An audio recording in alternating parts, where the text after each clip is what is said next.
नमस्ते, राधे राधे, जय श्री कृष्णा। आज हम हरियाली तीज के बारे में जानेंगे। यह व्रत कैसे किया जाता है, कब किया जाता है और इस व्रत की कथा क्या है। सावन महीने के शुक्ल पक्ष की तृतीया तिथि को कहीं कजली तीज तो कहीं हरियाली तीज के नाम से जाना जाता है। भविष्य पुराण में देवी पार्वती बताती हैं कि तृतीया तिथि का व्रत उन्होंने बनाया है जिससे स्त्रियों को सुहाग और सौभाग्य की प्राप्ति होती है। सावन महीने में तृतीया तिथि को 100 वर्ष की तपस्या के बाद देवी पार्वती ने भगवान शिव को पति के रूप में पाने का वरदान प्राप्त किया था। हरियाली तीज व्रत विधि। हरियाली तीज के दिन विवाहित स्त्रियां अपने पति की दीर्घायु के लिए व्रत रखती हैं। इस दिन स्त्रियों के मायके से श्रृंगार का सामान और मिठाइयाँ उनके ससुराल भेजी जाती है। हरियाली तीज के दिन महिलाएं सुबह घर के काम और स्नान करने के बाद 16 श्रृंगार करके निर्जला व्रत रखती हैं। इसके बाद माँ पार्वती और भगवान शिव की पूजा होती है। पूजा के अंत में तीज की कथा सुनी जाती है। कथा के समापन पर महिलाएं माँ गौरी से पति की लंबी उम्र की कामना करती हैं। इसके बाद घर में उत्सव मनाया जाता है और भजन व लोक नृत्य किए जाते हैं। इस दिन हरे वस्त्र, हरी चुनरी, हरा लहरिया, हरा श्रृंगार, मेहंदी, झूला झूलने का भी रिवाज है। अब हम जानेंगे व्रत की कथा क्या है। हरियाली तीज व्रत कथा।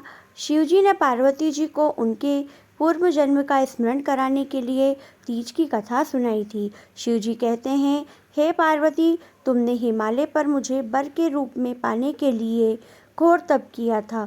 अन्न जल त्यागा, पत्ते खाए, सर्दी गर्मी बरसात में कष्ट सहे। तुम्हारे पिता दुखी थे। नारद जी तुम्हारे घर पधारे और कहा, मैं विष्णु के भेजने पर आया हूँ। वह आपकी कन्या से प्रसन्न होकर विवाह करना चाहते हैं। आप अपनी राय बताएं। पर्वतराज प्रसन्नता से तुम्हारा विवाह विष्णु से करने को तैयार हो गए। नारद जी ने विष्णु जी को यह शुभ समाचार सुना दिया, पर जब तुम्हें पता चला तो बड़ा दुख हुआ। तुम मुझे मन से अपना पति मान चुकी थी। तुमने अपने मन की बात अपनी सहेली को बताई। सहेली ने तुम्हें एक ऐसे घने वन में छुपा दिया जहाँ तुम्हारे पिता नहीं पहुँच सकते थे। वहाँ तुम तप करने लगी। तुम्हारे लुप्त होने से पिता चिंतित होकर सोचने लगे, यदि इस बीच विष्णु जी बारात लेकर आ गए तो क्या होगा।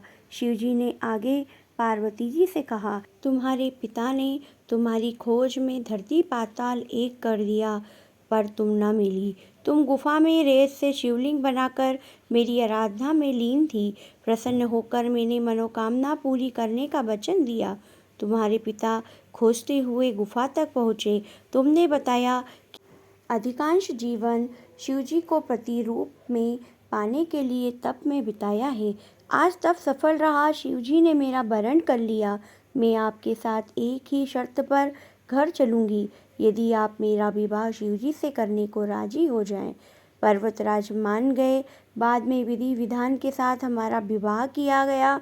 हे पार्वती, तुमने जो कठोर व्रत किया था उसी के फलस्वरूप हमारा विवाह हो सका। इस व्रत को निष्ठा से करने वाली स्त्री को मैं मनवांछित फल देता हूँ। उसे तुम जैसा अचल सुहाग का वरदान प्राप्त हो। इस दिन महिलाएं निर्जला व्रत रखती है। इसे करवा चौथ से भी कठिन माना जाता है। बताया जाता है कि इस दिन महिलाएं पूरा दिन बिना भोजन जल के दिन व्यतीत करती हैं तथा दूसरे दिन सुबह स्नान और पूजा के बाद व्रत पूरा करके भोजन ग्रहण करती है।